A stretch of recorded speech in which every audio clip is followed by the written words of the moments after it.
Welcome to Planet Marzipan Podcast, your fish and Marillion podcast, where we talk about all things in the planet of Marillion and fish. I'm Meza, and here's my mate, Craig Houston.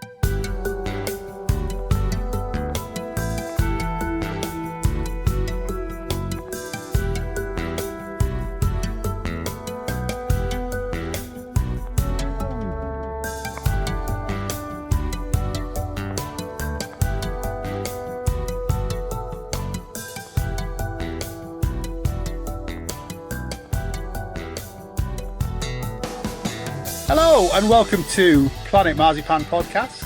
I'm Meza. I'm here with my glamorous assistant, Craig. Oh, he's back to Craig now. It's all Barnes' fault.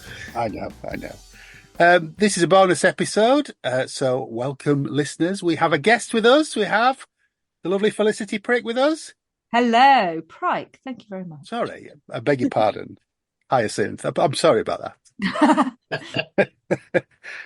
So yes, Felicity's here. She's going to talk to us about her feedback about the Brave album and that time. We've got some lovely emails from some of our listeners that have come in and some comments on Facebook. But because it's Felicity's first time on the pod, we get to ask her the golden question, which is, how did you first hear about the band? Okay, I'm going to try for this not to be the longest explanation ever. Oh, Gary's got that so far. Gary had a good go last week. Really so, I mean, the short answer is my dad, really. So my dad was into them from the very beginning. He was into all that prog nonsense. So Genesis, yes, Jethro Tull, all that sort of thing. So it was kind of in the house from when I was 5 years old, which would have been when Script came out. Tells you how old I am. Mm-hmm. But it wasn't really my dad, because, you know, the music your dad's into is not what's cool. But my babysitter, when I was kind of, I suppose, about 8 or 9 years old, she'd come around a couple of times a week. And she was the coolest person I knew. She was like a few years older. And she was into Marillion. And now, obviously at 9 years old, I thought Marillion must be cool. So that didn't last long, did it? Something we've never ever said on the podcast, isn't it? Yeah. So I started kind of listening to, so we're still in Fish era this time, and my dad had a video with all the stuff like the Chippenham Gold Diggers. It had recital of the Script on and various bits recorded off the telly. And then one time I was watching through this video, and all of a sudden there was Marillion, but not Marillion at the end of this video. It's like, who's this? And I guess me at 12 years old with hormones kicking in, suddenly found in Steve Hogarth a brand new reason to get into Marillion, really. So, yeah, that's kind of where I really started getting into them more on my own. And where did you first see them live? First live on the Brave Tour. Oh, wow. What a place to start. At Cambridge Corn Exchange. So, yeah, I'd have been 16. Wow. Brave came out on my 16th birthday. Did it? And was Marillion the first band you saw, or did you see other gigs before that? Sort of. The only gig I've been to before that was the Smash Hits Poll Winners Party in 1991. And who was on at that? Marky Mark and the Funky Bunch. New Kids on the Block were the big act of the time.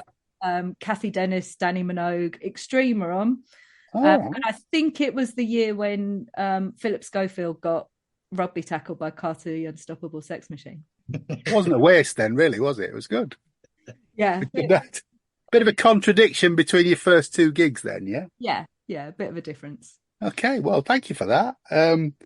We're here to talk about Brave. So we've put 2 episodes out already. In the last episode, you heard the 5 of us guys talking about the album and our thoughts about the album and the lyrics. And we got Felicity on today, who, because obviously 16 years old, you know, this probably means something different to you, I would guess. Yeah, as opposed to the five of us hairy old blokes now. There's definitely a different perspective. Yeah, I mean, it's kind of odd. I feel like it's imprinted on my soul, this album, you know. I mean, when I first heard it, and it was probably the first one that I actually went out and bought with my own money. And I kind of listened to it, and I suppose at teenager, you kind of pick out the not hits, but the more catchy numbers. So Runaway and Alone Again are probably the more catchy, Made Again as well. Yeah. More catchy bits. And I didn't really realize it was one piece of music until I went to the gig. And there was also, I don't know if you remember, I bet someone's got it, the program from that tour. Yeah. And it was really went into detail of how they wrote it. And I'm gutted I don't still own it. So, because it was really interesting. And that's when I got to find out that it's one piece of music and where the inspiration from it came. And then I just got a bit obsessed with it, really, and studied it. I mean, this was the last few months of my GCSEs. And I probably spent more time studying Brave than any of my GCSEs. I think I used it as my final drama piece. I based my final drama piece on the story of Brave and this idea. So I always kind of, when I listened to it, I was feeling it's almost like a double hander. It's like two voices, because when you look at the lyrics or you hear the lyrics, you've got some that's in the first person, some that's in the third person. And so I always kind of imagined it as you've got the girl and then you've got this kind of voice in her head or the devil on her shoulder. It's basically the bit in her head that's saying, life's a bit shit, why don't you jump off the bridge? And let's just end it. And it's the whole album for me is that tussle, or kind of half the album. Maybe I'll go into that in a bit more. It's that tussle between, do I want to live or not, really? At the risk of jumping ahead then, what's your preferred ending for the album? Depends on what mood I'm in. Right, okay. And I suppose I always had the CD, so I probably didn't hear the Spiral mix until 20 years later. Yeah. But I still think she could jump with Made Again. Made Again could sometimes in my head, that's like heaven. It's like it's the release. She's done it, yeah. Yeah, she's done it, and she's she's in a different place. She's moved being reborn. Yeah. Okay, I can see that. Yeah. I've never necessarily thought, well, one version of that Spiral was jumping and one wasn't. But we are getting ahead of ourselves, yeah. Well, yes, but it's just based on what Felicity said at the top of the conversation. I thought I'd ask her at that point. And I think her GCSE project was probably end up being a lot better than what Richard Stanley turned out. Don't you? I was going to say, I hope you didn't base it on the film. No, I hadn't seen the film. I didn't see it was interesting listening to you. So I've listened to your episode 1, and listening to, because very much what you guys were saying sums up how I feel about the film, that it's just got no grace or compassion to it, has it, or empathy. But also I think one of the things that was difficult for me with the film, maybe this is the same with a lot of people, like I said, it was a long time before I saw the film, but it's like when they make a film of your favorite book, you've got a visual in your head already, and no one else's visual, someone trying to put that onto a film is never quite going to be what you've got in your head. So it was always going to be disappointing, I think, from that point of view. So yeah, I've always kind of had very much that sense of the story. I mean, the idea, and like I say, bear in mind, I grew up with like War of the Worlds, so I still had this idea of stories to music, and my mum is very much into musical theatre, so stories and music has always worked. But Brave just was a totally different thing. I can't think of anything before or since that's like it at all. Right. That's kind of, that resonates with you like Brave, you mean? I mean, just in terms of that really kind of pulling a story together and setting it to music. I don't know. And I think it opened my eyes as to what music could do, really, in a lot of ways. But to be a 16-year-old girl and have this main character as I don't know how old she is. She's probably a bit older than that, isn't she? I would have thought so, yeah. 19, 20, I think, the girl and I feel like I have to put a full disclosure. My family life was much happier. I'm not resonating with it because I was going through a similar experience. But it just, you can feel what her experience was. Yeah. And it's interesting as time's gone on and I've seen the effect that the album has on older men, I suppose, really effectively, which is, I guess, the core of Marillion's audience. And it's got me kind of thinking, I know we kind of said about talking about it from a female perspective, but what's really clever about the lyric, and this is what H does really well, is he manages to do real detail, but still make it relevant to everyone. Yeah. So he can have a story, he can have his own life story in this strange engine, but we all feel it ourselves because he's reflecting on emotions and events that happen to all of us in all our lives. So Living with the Big Lie, for example, is about being born. Well, we've already experienced that. It's about going to school, and we've all experienced that. And then songs like Ocean Clouds, the same. You know, it's a very specific story about one particular person, but he pulls on the threads that are very, very human. And that's why I think we as fans connect to this music. Or I think it's a big part of why we connect to this music so much, because it just relates. He finds ways that... I think you're right. There are devices within his lyrics, aren't there? Sort of, probably not a great analogy, but if you look at somebody like Michael McIntyre's comedy, it's based on the everyman and the everyday thing, and people sort of recognising those points. And there's elements of that in H's lyric writing. But you're right. Sometimes it goes from the minutiae of a situation, and then in the next set of lyrics, you know, you're on a broad screen, quite general comment, and it's the way he sort of pulls us in and then pulls back out again. It's really clever. Yeah, within that song, you've got with Living with the Big Lie, you've got the being picked for a school team, and then juxtaposition with the world in crisis with media manipulation and everything. So it covers such a broad strokes. Yeah, and I was thinking when I was kind of looking through the lyrics again, and it's the whole album. I mean, it comes and goes, like you say. Now, I reckon that's probably Dave Megan who's done a lot of the putting things in order. Living with the Big Lie is, that's a very generic, we can all feel that. And then you're going into the story, but by then you are the girl, regardless of your own personal demographic, you're already feeling like, I am the main character in this. And even things like Great Escape, which on the surface of it is very much, it's the girl on the top of the bridge saying, this is it, it's the end of my life. But we've all felt that kind of sense of, things like the why did you hurt the very one that you should have protected? Yeah. I mean, on a grand scale, at the moment, forget about 30 years ago. Right now, we can all feel that sense of the government who should be protecting us, being the ones who are hurting us. I'm not going to go too much into politics. The whole album is like an allegory for life and disillusionment, and that's why we can all connect to this story. Did you have friends that you tried to sort of get into this music at 16, or were you kind of going to see the band on your own? Or well, it was obviously with my dad and my sister. I have to say hello to Vicky. We have to mention yes. Hey Vicky. Hi Vicky.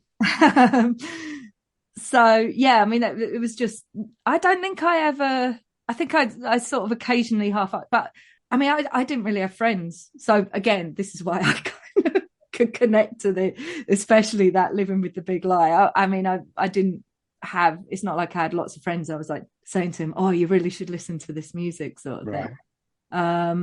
It was quite a solo thing. I mean, I seem to remember the drama piece was with two others, and I kind of probably gave them the lyric book and said, have a read of this. And I said, this is how we're going to plot this story sort of thing. I can't remember if we actually used any of the words in the piece. I can't remember if we stole anything. But you based the story on Yeah. So I kind of strung it out into three characters because there were three of us. So I was the girl, obviously. And then there was more of an angel and a devil. So there was kind of two other characters but I kind of plotted that story of running away, of the abuse of Alone Again, for example, and stuff like that. So it kind of followed that story arc. Was it sort of improvised, or did you write that down? No, it was created and then performed. It was, Right. Over, I don't know, a month or so, a few weeks, probably. You've never found that again? Not sort of discovered the document? Or... No, it wasn't. It was performed live. It was never recorded. Okay. In the moment. Yes. I did do, when I went to university, I did what they call a scratch video to Goodbye to All That. Just like using other videos to create a video. I mean, that I'd sometimes look at that and think it's probably better than Brave the movie as well. So it's not difficult. I might still have that on a VHS somewhere. Oh, if you have, you should let us have it. We'll put it on the Facebook group. Absolutely. And then we'll just do a poll. Which is better, that or Brave the movie? We know how it's going to go straight away. Absolutely, yeah. We like ones where we know the ending. But one of the things we even briefly talked about in the second part was H's ability to write from multiple perspectives. You've already said about going into the first person, going to the third person, that, but how he can write the female parts without it sounding trite or patronising. Patronising or anything. That's only kind of occurred to me the last few years, and I thought it's incredible that I mean, how old would he have been at the time? About 35, in his mid-30s, right? Yeah, what, 35. Officially or unofficially? Which age would go back? Officially, say unofficially, it'll be about like 57 or something. So yeah, for a guy in his mid-30s to be writing, but to write this story and for it not to sound like patronising or cliched or I mean I think a lot of the pieces that could be are just so well done. So for example, Goodbye to All That and the whole wave mad slide bit, I find that quite interesting because whether it's my young naivety, I never perceived it as actually being drug taking. I saw it as a metaphor. Right. So again, that was one of the things that in the film I'm like, you're just doing the obvious here. It's not. I'm not sure I saw it more as she was finding all those voices in her head intoxicating. But yeah, so it's. I mean, H always says there's at least two meanings to everything he writes, isn't there? Yeah. So it's very finely balanced, and it means that it's not just we're going to go and do a load of drugs, or Alone Again is not like I'm being beaten up right now or whatever. And that end part, I had to listen to it tonight, the end part of Alone Again, which is actually quite disturbing. I mean, it's full on, but it's not so obvious that it's like, oh, this is the rape scene or this is the beating up scene, or and I think that's what makes it easier to feel a real sympathy for the character and an empathy, because I think sometimes you kind of like, oh, especially when you're writing women quite often get written as being a bit whingy or oh, it's just teenage angst or whatever, and it's not like that at all. It's just so well done from that perspective. Yeah. So looking back over the 30 years, you can see in a lot of respects how it didn't necessarily click with a lot of the fan base at the time, because not saying that we're all ignorant or didn't have the emotional depth or anything like that to cope with something as deep, but I think it was misunderstood at the time, and a lot of people didn't get it till considerably later on. An interesting point, actually, is that as people have grown up and grown with it, they've kind of learnt it, like you say, developed the emotional depth to be able to connect with it. It's quite interesting thought that. I mean, not exactly saying it separates the men from the boys, but I think it separates the. Not going to slag any of the fandom or anything like that, because they like it or I like it or you don't. You're not just talking about our Polish listeners now. You're talking about all our listeners. I love everybody, you know that, but it's complex. It's not simple, and it hits people in different ways. But this is probably the first time that Hogarth's lyrics have gone into that sort of emotional area. If you look at the previous two albums, he touches upon it, but there's nothing quite as deep as the stuff he's doing on Brave. I mean, you can see with 100 Nights at the end of Holiday, Well, yes, but where it's an emotional, it's peeling back layers of emotion and stuff there, whereas it's not just a rock song. You know, there's the story element there. I think it's having the space in a whole album to do that.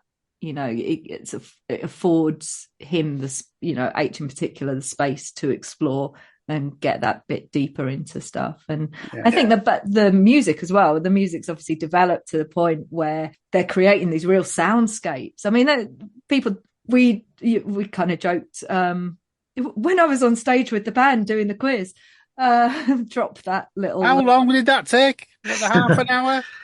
Yeah, there's not like there's anybody else on this podcast who's never done that. Who would have been on stage with a band? Well, yeah. Oh, we've never done that before.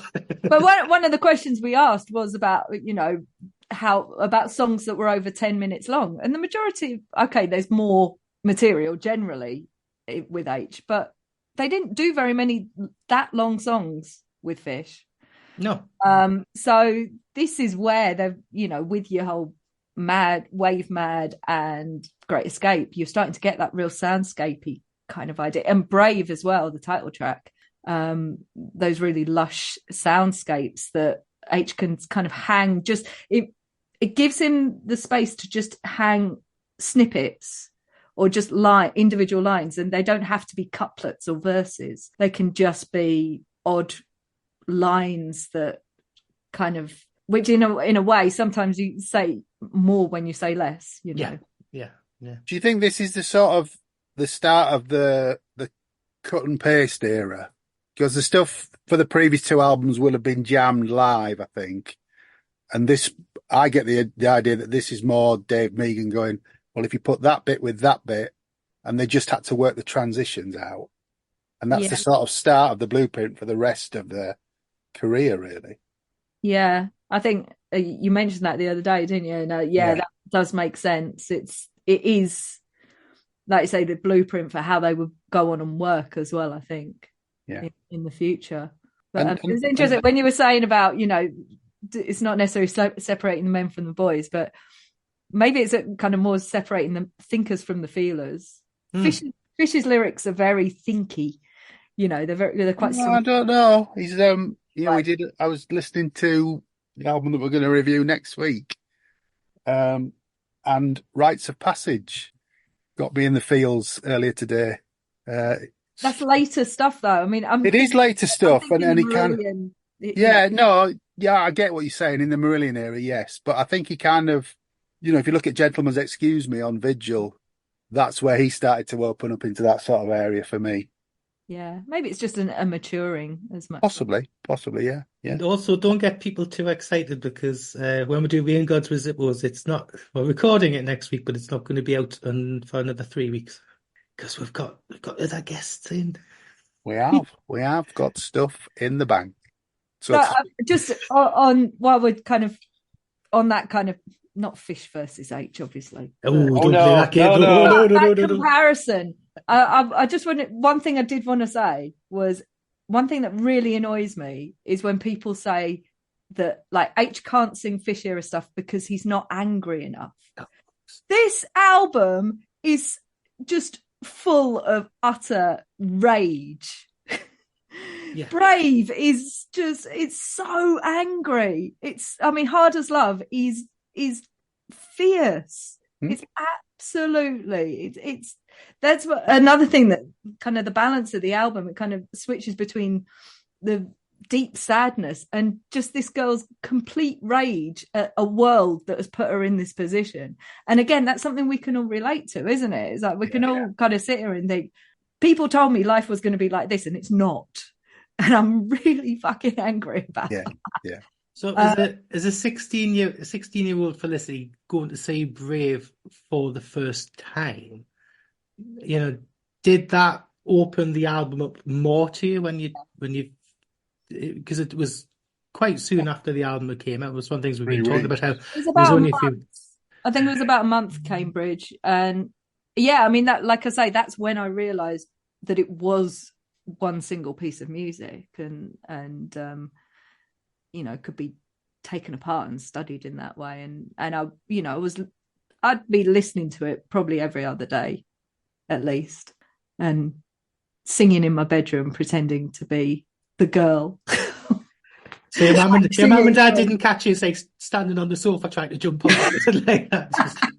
Not quite, but they probably, the neighbours probably heard far more than, be more of my voice than anything else. Craig was just frustrated he couldn't get his hair long enough to get ponytail. That's right, yeah.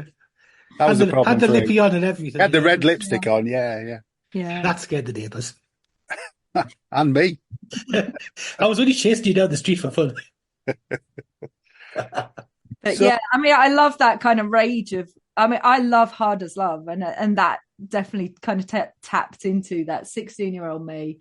Bearing in mind that this is when grunge was coming out as well, and it was just that kind of that teenage angst was just all over that song. Yeah. I was going to say, what do you think of the Less is More interpretation of Hard as Love? Okay, moving on. I like it. I think it turns this ball of rage into a nursery rhyme, and I think it massively devalues it. Okay, let's disagree. As much as anything, I'll say it's not just that I dislike that one, but that's just because it's probably is up there one of my favourite Marillion songs. It's because I rate the original so highly. That's why. Okay. That in my defence for saying that I hate something Marillion's done. Are we allowed to do that? You can be as honest as you want on here. Absolutely, that's the whole point. It's everyone's got an opinion, and everybody's opinion is valid. You just might not agree with it. That's all. But it's also what you were saying before about the age stuff. It's how you feel. You don't have to overthink stuff. If you feel it, you feel it. If you don't, you don't. I mean, I can say that most of Fear, I don't feel. And it's one of the only. Give it away. We haven't done Fear yet. Yeah, but we've got so much to cover. When we're going to do, it could be like 3 years till we get to Bloody Fear. You'll know when we've done, brave listeners, because the Facebook group will be alive. I'll tell you now. We might Fear. When we've done Fear, yeah. The Facebook group's alive when we do Brave. One of the most contentious episodes we will do, I've no doubt. Next to Field of Crows. Yes. Oof. Anything else you wanted to say, Felicity, about this period of time? Probably. I mean, I could talk about these words forever, and I know there'll be a lot of people listening who know me. So if you want to chat about these words, have you got any particular favourites of something that really touches you? I mean, Hard as Love and the title track. I think the title track is just the most stunning. It's just so beautiful. And when they did that at convention last year, I can really absorb myself in it. And I was just kind of like, as I'm kind of flicking through the lyrics, it's quite interesting. The songs that you kind of think, do they fit or not? So I know H has said before, Hollow Man's a little bit shoehorned. Yeah. But I think it needs it. And it is kind of bringing us back to us in our lives. It's that balance of, and again, that feeling of being disillusioned with, life told me that this was what life was like, or people told me this is what life is like. And actually, I'm not really happy with that. And I feel very hollow from it. And then Paper Lies. I don't know what your feelings on Paper Lies are. I don't mind it. I think it's part of the album's journey. It's the peaks and the troughs of the album. It can't, if it was all the same, you'd be a gibbering wreck after. You would be on the bridge yourself. Absolutely, yeah. It needs that contrast. And in the same way that Hollow Man kind of brings us down to go into Lap of Luxury, I think Paper Lies is in the right place as well. Yeah, but if you take a step back with Paper Lies, if Alone Again in the Lap of Luxury had its original lyrics, then Lap of Luxury and Paper Lies would have been sister tracks. Yeah. Because the original lyrics to Lap of Luxury from the demo version is about fame. It's about somebody getting divorced, famous getting divorced and being seen out with Stephanie of Monaco, and Yeah. So it's a completely different song. It's changed completely the lyrics to that. So then that would fit with Paper Lies more.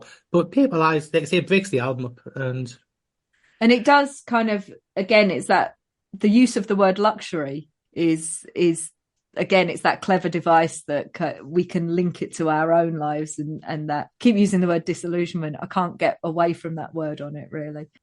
So yeah, I think, and then the way that Paper Lies kind of drops down and then Brave comes up out of it. Yeah, the drone begins. It's brilliant. Yeah, I just that whole end part of Brave, I guess that could go on forever for me. Well, I've got a question for you. We've had a few emails in, and we've had one from Robert Brook. Thank you for your email, Robert. It raises a few points, but there's one point that I wanted to ask Craig and Felicity tonight. On BeyondPod, when Paul and Sanya reviewed Brave, they came to the conclusion that Brave was too long. I don't know what I would take out. Well, hang on. I haven't even asked the question yet. Okay. Based on a sort of 45-minute runtime for vinyl, what would be your track listing? I'll give you Robert's suggested track listing. Side 1 is Brave, Bridge, Living with the Big Lie, Runaway, Lap of Luxury single edit, Brave, and then side 2 is Goodbye to All That, Without Mad, Hollow Man, Great Escape, and Made Again. And I think without Goodbye to All That, without the intro bit and going straight into. No, because it's Wave and then Mad, isn't it? Yeah. Take out Mad. Yeah. Firstly, do you agree that it's too long? No. It's a whole story. If I was to edit it down myself, if I only had 45 minutes to do and I wanted to try and get as much of the album through as possible, I'd probably take out Wave Mad and Opium Den. Not that I don't like them, I do, but I'd stick more for the songs and probably take out Paper Lies. But other than that'd probably be enough to knock it down to about 50 minutes or so. Yeah. If you were going to put a gun to my head and say, go on. I'd say just shoot me. I ain't taking any of this out. Where did I put that Beretta? There's been times in my life, Hollow Man I'm probably less bothered about. Yeah. Now Wash Your Hands always gives me a bit of the ick, but it's supposed Yeah. I think it's supposed to give you a bit of an ick. Yeah. It's supposed to make you feel uncomfortable because quite honestly, that girl's feeling very uncomfortable at that point. Yeah. I don't know. I mean, I love Made Again, but yeah, I guess you could do without it. But why? Why would you want to? Well, why would you want to do without it? I wouldn't, but it's a view. It's an opinion of some people out there. I think we clearly love the album. We made that very clear on the previous two pods. But it's not everybody's favourite Marillion album. There are some people who kind of get on with it and some that don't get on with it at all. I think sometimes there's a difference between favourite and best. I would say it's the best Marillion album. Is it one that I pick up and play a lot? No, because you have to be in the right frame of mind and the right time. Yeah. I do sometimes play it in the car just because it's where I can sing at my loudest. But it's not one that you're going to put on to try and cheer yourself up. turn people on to Marillion, is it? I think it's their best work. Yes, but it's not necessarily my favourite. Okay. Robert did raise another question, which I think Craig's responded to via email, but I'd like to ask him about it now, so he can say it on the pod as well.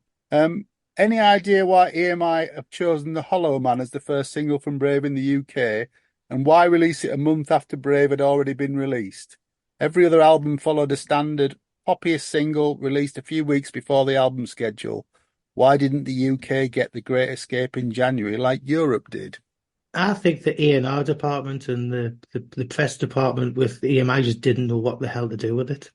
I think they had difficulty even thinking that anything was going to get played on the radio. I think it was probably the time of release and possibly just confidence of how it was going to come across. But they did play they did play the Hollow Man on Coronation Street in the cafe at the time.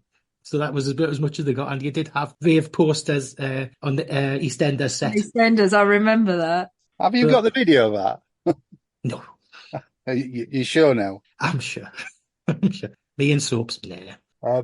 There was also an email from Dave Wright, which is quite a lengthy email. Thank you for your email, Dave. He talks about his thoughts of the album, gives us quite a detailed review of the gig at Leeds Town and Country Club on the 24th of February, and also track by track notes. And what I propose to do is put this on our Facebook group, but just wanted to read his initial thoughts at the top of the email, if that's all right. It's a great email. Yeah. Yeah. As much as I loved Season's End and the at times more accessible songs on Holidays in Eden, this is the album where they really came together, working in the same direction and gelling with Hogarth as their vocalist. This is my favourite Hogarth album, and alongside Misplaced Childhood and Clutching at Straws, their finest moment in my opinion. It flows from beginning to end as one piece so well, just as Misplaced Childhood did and sections of Clutching at Straws. Although it divided opinions among fans and still does, I don't think they've ever bettered this album. It is certainly one of the best concept albums of the 90s and ranks up there as one of the best concept albums of all time. Outside of the rock progressive world and the fan base, I still don't think it's recognised or known about by the wider world to some extent, which is a shame. 30 years on, it hasn't dated at all. Where some of their albums after this may have a little, Dave Meegan's production stands the test of time. In 1994, as Britpop began to take hold, alongside hearing Blur's Parklife and Oasis Cigarettes and Alcohol on the radio station Virgin 12:15am, I remember they started playing Alone Again in Lap of Luxury. It took me a couple of listens to realise that it was Marillion. Although I was listening on AM, I think. Rothery's gorgeous melodic riff just shone through the radio, and with H's haunting vocals and that great chorus. It's a shame it wasn't the first single, really. It may have been a better choice than The Hollow Man. I remember the writer Mick Wall's review of the album, and he mentioned Alone Again in the Lap of Luxury being their best song since Warm Wet Circles. Although a dark subject matter, this song really lifted me. It felt like the band were back on form, and the forthcoming album was something to be really excited about. The press launch was at London Planetarium, where journalists were apparently told to listen to the album before they were told it was Marillion. I remember the DJ Nicky Campbell talking about it on his late night show on 5 Live. He kept mentioning the similarity of some songs, for example, Bridge, The Great Escape, sounding like the piano intro to Floyd's Great Gig in the Sky. Although there is a similarity, as Mark Kelly told me, it wasn't a conscious decision to copy it. Re-listening to the album all these years later still gives me goosebumps at times. I haven't heard Stephen Wilson's remix yet, but we'll give it a listen at some point. And then he goes into great detail about the live gig and, as I say, puts a track-by-track review, which we will put on our Facebook group. But thank you very much for writing in, Dave. We do appreciate it. It was funny because Kerrang at the time when Hollow Man came out as a single, it was like, yeah, it's good, we love the song and all the rest of it, but just wait, because Alone Again in Lap of Luxury, which is going to be the hit single from the album, is coming along soon. And it's like, no, you don't say that. Yeah, no. We also had some comments in the Facebook group from James Levy, who's the band's archivist. And you may be hearing from James at a podcast near you soon. Next week. Spoiler alert. Okay. Thanks for another great episode, gentlemen. Brings back some memories, especially that baking hot July day in Milton Keynes for the Brave film premiere. Here are some nuggets of info regarding the writing of the album. There were a couple of bits of music from Brave that were actually written during the Holidays sessions. Wave had a working title of Jeff Beck, and it was written in Pete's garage while H was on his forced holiday. And the verse chords for Lap of Luxury were originally part of a very early version of Waiting to Happen. The first writing sessions for Brave started in May 1992, although some bits were tried out at the start of the year while they were working on songs for the singles collection.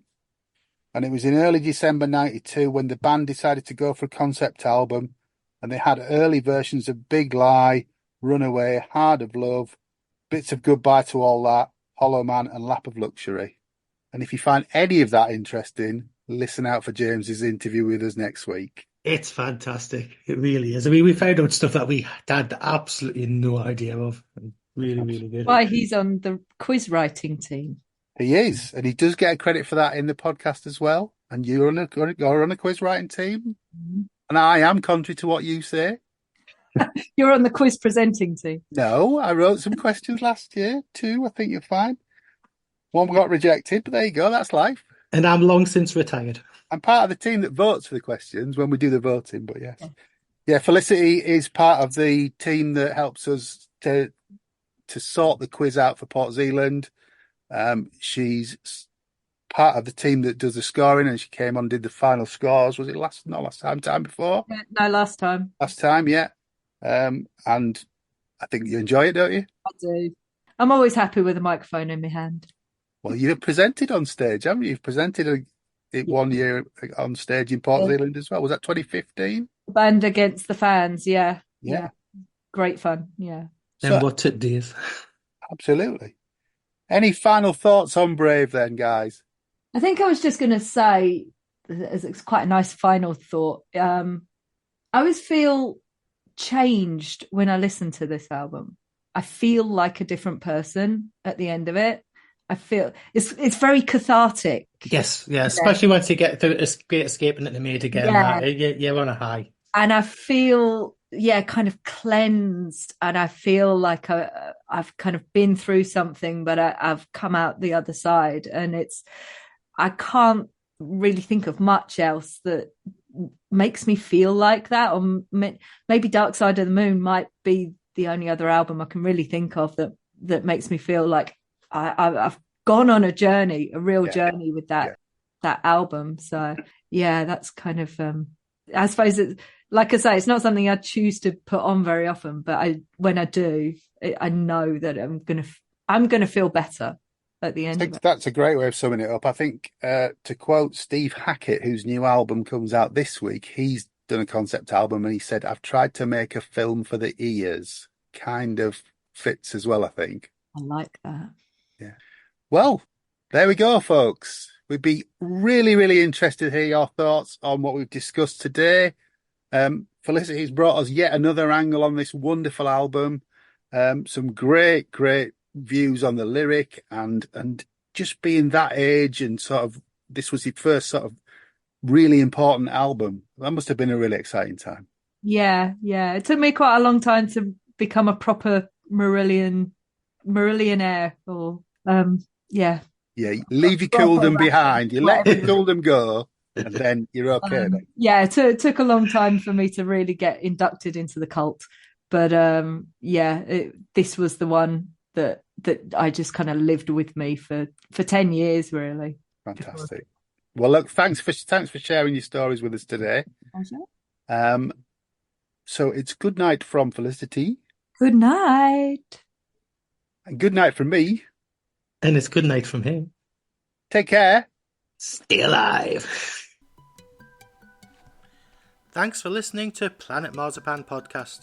Please like and subscribe from whichever platform you get your podcasts from.